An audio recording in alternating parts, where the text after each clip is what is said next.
émission TéléJ dans sa version Fête de la jeunesse qui démarre. Le saviez-vous?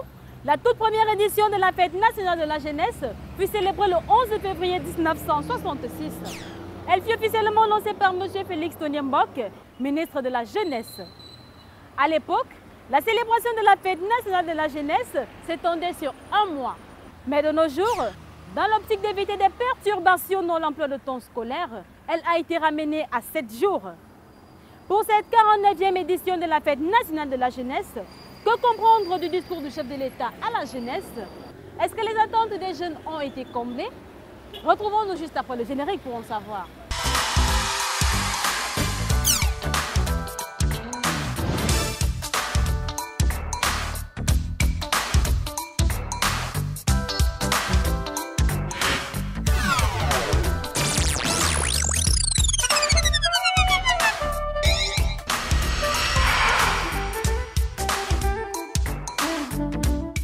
Depuis 48 ans, le moment fort de cette célébration reste le discours du chef de l'État à la jeunesse. Pour cette 49e édition, la tradition a été également respectée. Pour comprendre la pertinence et les enjeux de ce discours de la Fête nationale de la jeunesse 2015 au Cameroun, placé sous le thème « Jeunesse et préservation de la paix pour un Cameroun émergent », l'émission TéléJ a recueilli les avis et les attentes des jeunes dans ces régions du Cameroun et a finalement atterri à Ambam pour s'entretenir avec le plus jeune maire du Cameroun, Hyacinthe Mbambo. Retrouvons Fallon Mofoué et son équipe. Fête de la jeunesse, encore des attentes des jeunes par rapport au discours du chef de l'État. Pour cette 49e édition de la Fête nationale de la jeunesse, ce discours a-t-il comblé les attentes des uns et des autres? Pour en parler, nous sommes avec monsieur le maire de la commune d'Ambam. Il est d'ailleurs le plus jeune maire du Cameroun. Hyacinthe Mbambo, bonjour monsieur le maire. Bonjour Fallon. Merci de nous accueillir dans votre commune. Je vous en prie. Vous avez certainement écouté le discours du chef de l'État à la jeunesse camerounaise. Où étiez-vous en ce moment-là? J'ai eu l'opportunité de suivre le discours du chef de l'État en direct dans des studios de la CRTV où j'avais été convié auparavant par rapport à ma participation à une série d'activités sur le plan médiatique en rapport justement à la célébration de cette 49e édition de la Fête de la jeunesse. L'équipe de l'émission TéléJ l'a écouté à la résidence du préfet de la vallée d'Untem. Pour en savoir plus, suivons ce reportage de Honorise.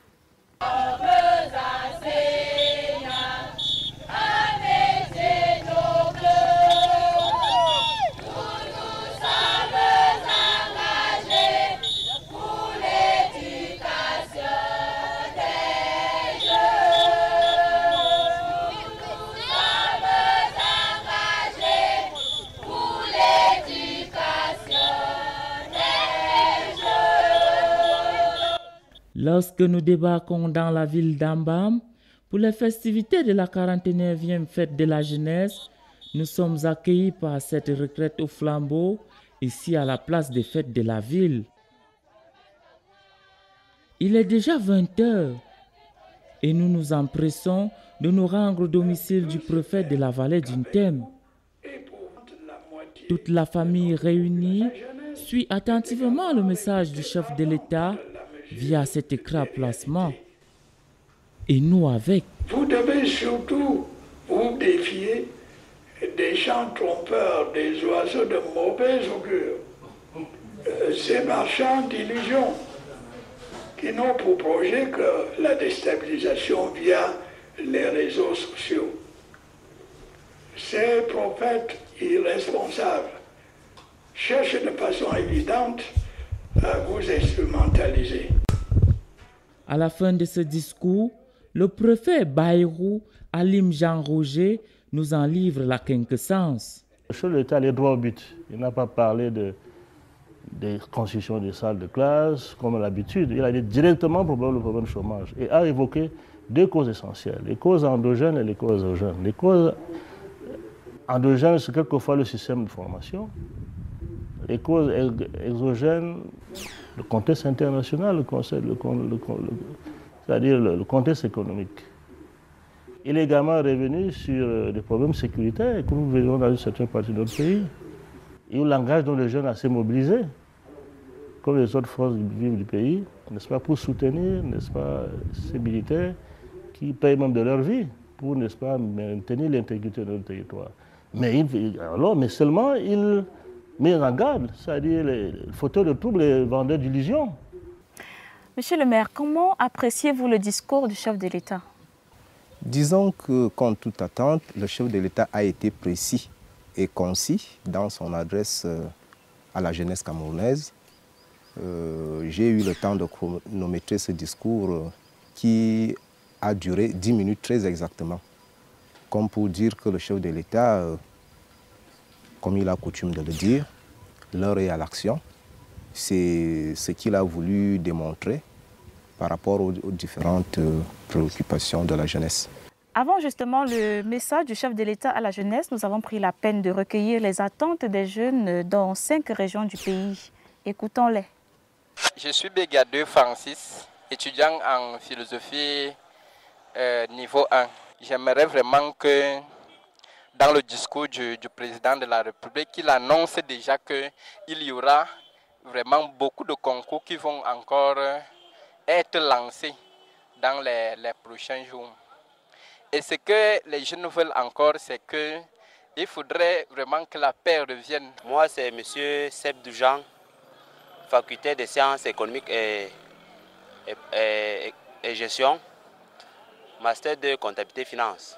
Nous attendions du chef de l'État ce soir un discours un peu plus éloquent par rapport à la situation que vit notre pays, un discours un peu plus ferme aussi par rapport à la menace, à l'intervention même de nos forces armées. J'aimerais aussi que le chef de l'État tire un coup de chapeau à ceux qui défendent notre territoire sur toute la frontière de notre pays. Je veux aussi appeler la jeunesse à se mobiliser derrière son chef suprême, qui est le chef de l'État. Moi, c'est Larissa, étudiante en espagnol, 1 à l'université de Yaoundé 1. En fait, ce que moi je voudrais dire par rapport à la jeunesse camerounaise, au président de la République, c'est quoi? C'est que le président de la République doit pouvoir dialoguer avec les jeunes. Il doit pouvoir mettre des personnes capables de causer, de voir le problème que les jeunes ont dans notre société. Parce que nous, à la société d'aujourd'hui, nous avons beaucoup de problèmes de la jeunesse. Nous voyons des jeunes qui ne sont pas satisfaits, ceux qui entrent dans les sectes pernicieuses, dans des choses qui ne sont pas absolument bien, parce qu'ils se disent quoi? Ils se disent que non, quand on va étudier, on va faire ceci ou cela, ça ne va pas marcher, ça ne vaut pas la peine d'étudier, les études au Cameroun n'aboutissent pas. Si au Cameroun tu n'as pas quelqu'un pour te parrainer, tu ne peux rien faire. Raison pour laquelle aujourd'hui, en ce moment, je m'adresse particulièrement au chef de l'État de prendre soin de la jeunesse camerounaise parce que c'est nous qui sommes les étoiles de demain. Je m'appelle Kadidja Saïdou, élève en Gaoundéré. Par rapport au discours du chef de l'État, j'attends le renouveau. Il crée de nouveaux emplois pour occuper les jeunes afin de lutter contre le chômage au Cameroun et pour rehausser l'image de notre cher beau pays, le Cameroun. Je me nomme Madouli Lucie, étudiante à Ngaoundéré. À chaque fois que le chef de l'État s'adresse à la nation, je m'attends certainement à du nouveau, car l'année dernière, il a offert de l'emploi aux jeunes et cette année, j'espère qu'il en offrira encore. Je m'appelle Passal Samuel, ingénieur agronome. Pour moi, mes attentes dans ce discours, je voudrais que le président prenne des décisions fortes pour que le jeune Camerounais d'aujourd'hui soit un employeur et non un employé. Qu'il décide, qu'il prenne des décisions fortes à l'endroit des membres de son gouvernement pour qu'il puisse orienter la jeunesse vers des activités génératrices de revenus qui puissent générer des emplois considérables. Et à mon sens, l'agriculture reste un vivrier important de création d'emplois. Baleba Romaine Flore, à propos du discours du président, comme on le dit, moi je pense que les jeunes n'ont pas de place dans le pays parce que nous les jeunes, on a les diplômes, on fréquente, mais on souffre, on n'a pas du travail. Si vraiment le président peut lancer un discours par rapport aux jeunes, pour que si tu as au moins le BPC, tu puisses avoir un travail qui te permet de t'en sortir. Nous les jeunes Camerounais, nous attendons du président, de notre président de la République, c'est de revoir les conditions de vie des jeunes Camerounais. Par rapport au discours du chef de l'État à la jeunesse, nous attendons à ce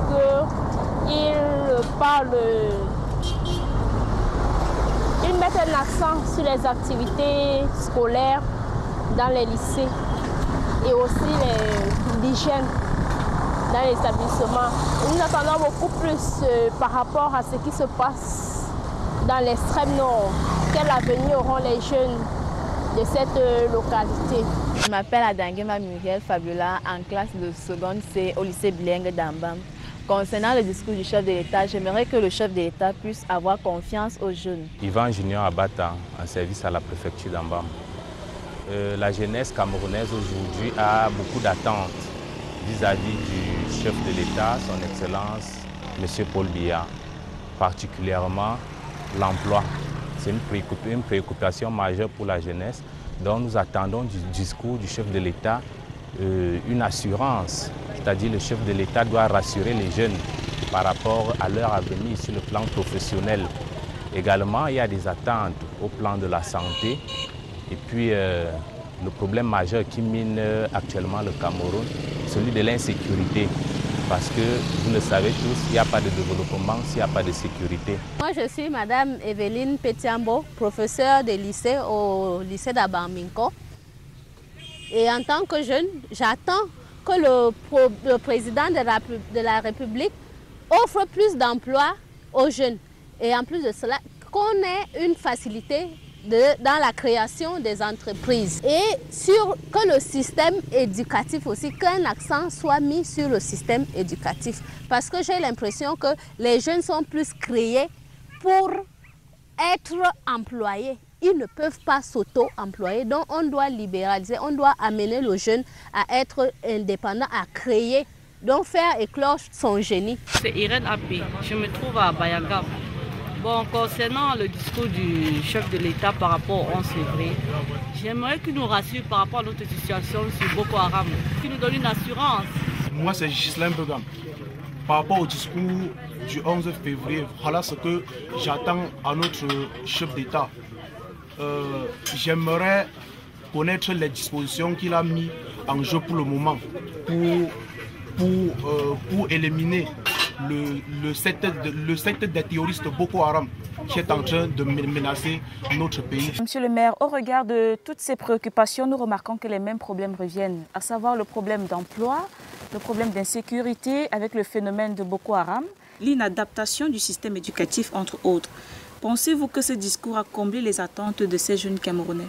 Je voudrais d'abord dire à l'attention de cette jeunesse qui a bien suivi, certainement au regard de leur réaction, que le président de la République les a interpellés. Parlant tout d'abord de l'emploi, le président de la République demande à la jeunesse camerounaise de prendre son mal en patience et nous explique que la professionnalisation, parce que cette professionnalisation précède effectivement l'emploi. Dans un contexte camerounais, la professionnalisation est un processus progressif. Cela dit, je voudrais un peu revenir au niveau donc, de ce processus pour tracer un peu, ou retracer si vous le voulez bien, la chronologie des événements. Le président de la République, son Excellence M. Paul Biya, comme vous le savez si bien, a fait de la décentralisation un axe majeur de sa politique. Alors il a planté le décor en 2004 avec les différentes lois sur la décentralisation, la loi numéro 2004-017 d'orientation de la décentralisation, la loi numéro 2004-018 fixant les règles applicables aux régions, et la loi numéro 2004-019 fixant les règles applicables aux communes. Toutes ces lois ont été promulguées le 22 juillet 2004. Je voudrais revenir sur la loi fixant les règles applicables aux communes pour dire que cette loi prévoit déjà un ensemble de compétences transférées aux communes en matière d'emploi, de formation et d'insertion professionnelle. Parlons justement de l'emploi. Qui doit finalement créer ces emplois, l'État ou les jeunes? Vous savez, nous sommes dans un État ou dans un pays, si vous le voulez bien. Et dans un pays, nous avons plusieurs acteurs. Nous avons d'une part l'acteur étatique, ou alors les pouvoirs publics, si vous le voulez bien. Nous avons le secteur privé, nous avons la société civile et bien évidemment, tout cela, c'est la population camerounaise. Donc, comme on le dit toujours, l'union fait la force. Tout le monde doit mettre la main à la pâte pour essayer de rendre efficace cette politique du chef de l'État. Et je voudrais attirer une fois de plus l'attention des jeunes sur la priorité de l'emploi dans le discours, les différents discours du chef de l'État. L'emploi rentre au centre de ses préoccupations. En 2010 déjà, à New York, à l'occasion d'une réunion de haut niveau sur l'évaluation des objectifs du millénaire pour le développement, n'oubliez pas que nous sommes en 2015 et que c'est en 2010. Nous sommes en 2015 et que c'est en 2000 que les États réunis au sein de l'Organisation des Nations Unies ont défini un certain nombre d'objectifs. 2010 était donc l'année de la première évaluation de ces objectifs et on s'est rendu compte que les pays où le processus de décentralisation est assez avancé sont ces pays-là qui se sont le plus rapprochés donc, des objectifs du millénaire pour le développement. Donc, à l'occasion de l'intervention du chef de l'État aux Nations Unies, il avait dit, je vais le citer, que l'emploi est source de dignité personnelle, de bien-être collectif et de stabilité politique de nos États. Comme pour dire que l'emploi a toujours été au centre de ses préoccupations. Et bien avant cela, je peux également évoquer un fait majeur rentrant dans le sens de la promotion de l'emploi, à savoir l'élaboration par son Excellence Paul Biya du document de stratégie pour la croissance et l'emploi. Le chef de l'État a toujours prôné l'émergence d'une fonction publique locale avec tout ce que cela comporte en termes de création de l'emploi. C'est un ensemble d'opportunités à saisir. Sur ce plan, je peux affirmer que les attentes des jeunes ont été comblées. Monsieur le maire, Pascal Essamulé est un jeune agronome qu'on vient de suivre depuis Ngaoundéré. Il a souligné un problème crucial d'auto-emploi. Comment y engager véritablement ces jeunes qui veulent tout attendre de l'État? Merci Fallon. Je voudrais d'abord dire que nous sommes dans le domaine de l'emploi des jeunes. Un domaine plus global, c'est celui justement du marché du travail. Et je voudrais dire à ces jeunes-là que sur le marché du travail ou le marché de l'emploi, ce ne sont pas les connaissances, c'est-à-dire le savoir, qui est vendable. Ce n'est pas le savoir qui est vendable, mais c'est le savoir-faire qu'on peut également appeler compétence ou aptitude professionnelle. Alors, que ce soit dans le domaine de l'emploi salarié, que ce soit dans le domaine de l'emploi indépendant à travers l'auto-emploi, la jeunesse camerounaise doit savoir qu'elle a intérêt à être compétente. Parce que sur le plan de l'auto-emploi, nous faisons appel à nos compétences. Pour revenir donc à la réaction de ce jeune agronome, il a vu juste, et d'ailleurs le chef de l'État l'a évoqué dans son discours, la nécessité de sortir donc de cette formation purement scientifique pour aborder les aspects pratiques. Je pense que ce n'est qu'à ce prix que notre pays, le Cameroun, pourrait véritablement atteindre la croissance. Monsieur le maire, il a d'ailleurs évoqué l'agriculture comme étant une alternative à la lutte contre le chômage. Oui, bien évidemment. Je voudrais revenir donc à la décentralisation de l'emploi et de la formation professionnelle pour dire que dans la pratique de l'État du Cameroun, un certain nombre de compétences ont été transférées aux communes. Sur ce point-là, je voudrais évoquer ce que nous appelons les centres de formation au métier. Dans les compétences transférées aux collectivités territoriales décentralisées par l'État à travers le ministère de l'Emploi et de la formation professionnelle, les communes ont désormais la possibilité de créer des centres de formation au métier qui sont des structures vraiment de formation professionnelle très pratiques. L'agriculture fait partie de ces secteurs-là, avec la particularité de pouvoir utiliser plusieurs jeunes à la fois. Je voudrais prendre l'exemple, dans ma commune, la commune d'Ambam, nous avons un programme communal de développement agricole à travers lequel nous sommes en train de créer 300 hectares de bananiers plantains. Essayer d'évaluer en termes de jeunes ce que cela peut produire pour la jeunesse camerounaise vivant donc sur le territoire de la commune d'Ambam.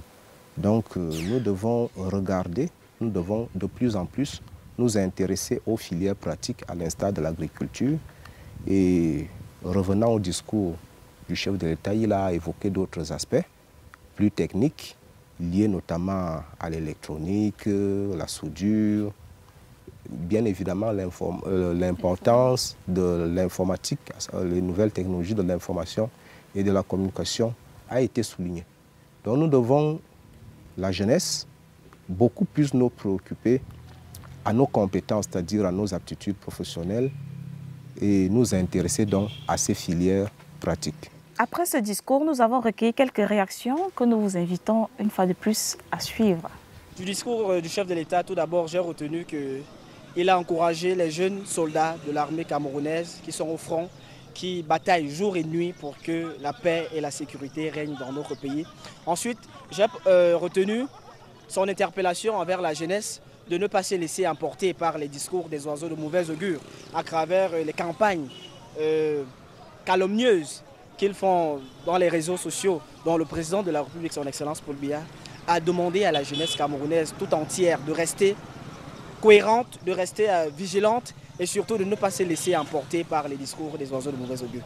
Ce que j'ai retenu du message du chef de l'État à la jeunesse, c'est une sorte de remobilisation à la jeunesse. Parce que lorsqu'il évoque, n'est-ce pas, l'intérêt pour ce qui est des petits métiers qu'on a tendance à négliger, je vais prendre l'exemple de la soudure, un peu, c'est pour rappeler aux jeunes que ces métiers, n'est-ce pas, qu'ils négligent, sont porteurs et sont d'une utilité capitale pour leur avenir, pour certains, parce que l'exemple qu'il fait voir de l'intérêt de ces petits métiers pour ce qui est des pays développés démontre à souhait que dans un pays qui se veut émergent comme le nôtre, ces petits métiers ont une place capitale pour l'émergence que nous projetons, que notre pays se projette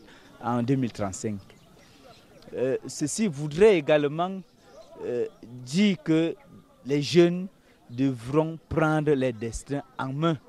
On ne devra négliger aucun secteur parce que l'émergence se veut également, non seulement l'émergence suppose, n'est-ce pas, l'exploitation de tous les domaines qui sont à la portée, n'est-ce pas, de la jeunesse. Je suis Hassan Malam Kaou. Compte tenu du contexte sociopolitique actuel du pays, il est très important pour nous les jeunes de nous rassembler, de faire débarrer la route à tout désordre, n'est-ce pas, qui veut perturber les jeunes. Nous savons que aujourd'hui les désordres passent par les jeunes, donc les jeunes sont véritablement concernés par les désordres. Donc c'est le moment pour nous de nous rassembler et de nous parler entre nous en nous disant que nous jeunes aimons notre pays, soyons patriotes et ne cédons jamais à aucun chantage. Monsieur le maire, quelle lecture faites-vous de ces réactions? Je me rends d'abord compte que les jeunes, pour l'essentiel, ont, n'est-ce pas, retenu le discours du chef de l'État. Le chef de l'État a demandé à la jeunesse de ne pas se laisser manipuler par des oiseaux de mauvais augure, comme il le dit si bien, mais aussi d'encourager cette jeunesse camerounaise qui est au front, parce que c'est des jeunes. Les jeunes des forces de défense sont des jeunes camerounais. Lorsqu'on fait un peu la moyenne d'âge, on se rend compte qu'elle se situe en deçà de 40 ans. Ça voudrait dire que c'est également la jeunesse camerounaise qui est au front, nuit et jour, pour préserver l'intégrité de notre territoire.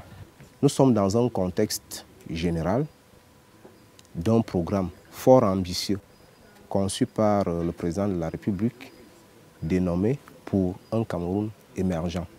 Il est question de veiller à la bonne exécution de ce programme-là. Monsieur le maire, pour finir, quels conseils pouvez-vous donc donner à la jeunesse camerounaise? Oui, je voudrais demander donc à cette jeunesse d'être soudée derrière le premier jeune Camerounais, le président de la République, son Excellence Paul Biya, de le soutenir dans les différents projets et programmes qu'il a développés au bénéfice de ces jeunes-là. Parce que quand on parle de l'émergence du Cameroun, à l'horizon 2035, les principaux bénéficiaires, c'est bien évidemment cette jeunesse. La jeunesse doit donc être optimiste. Je voudrais également dire à l'attention de cette jeunesse camerounaise-là que sur le marché de l'emploi, ce ne sont pas les connaissances ou alors le savoir qui est vendable. Ce qui est vendable sur le marché de l'emploi, ce sont les compétences. Je voudrais également demander à la jeunesse de rechercher l'information et la bonne information. Parce que nous remarquons aujourd'hui que les jeunes restent chez eux, ne partent pas à la recherche de l'information. Or, la bonne information, bien évidemment, c'est à travers les médias, bien évidemment, c'est à travers les communiqués officiels. Les jeunes de maintenant n'aiment plus lire. La jeunesse également doit s'impliquer activement. Parlant d'auto-emploi, il ne s'agit pas de l'assistanat. L'auto-emploi suppose la création d'entreprises.